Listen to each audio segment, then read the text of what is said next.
伝えることが難しいこと近くにいればいるほどなんだか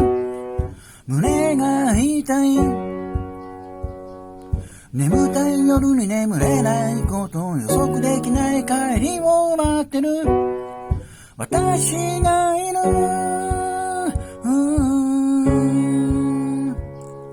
一つになるたび期待すること近くにいればいつかは待ってるやわい時間見過ぎたにそうと笑われたこと私の隅で小さく高鳴ってる未来がなく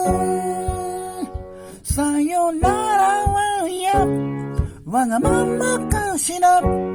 ただあなたの心を奪えたら寒さに負けない夜の曇りであなたのことを温めてあげられる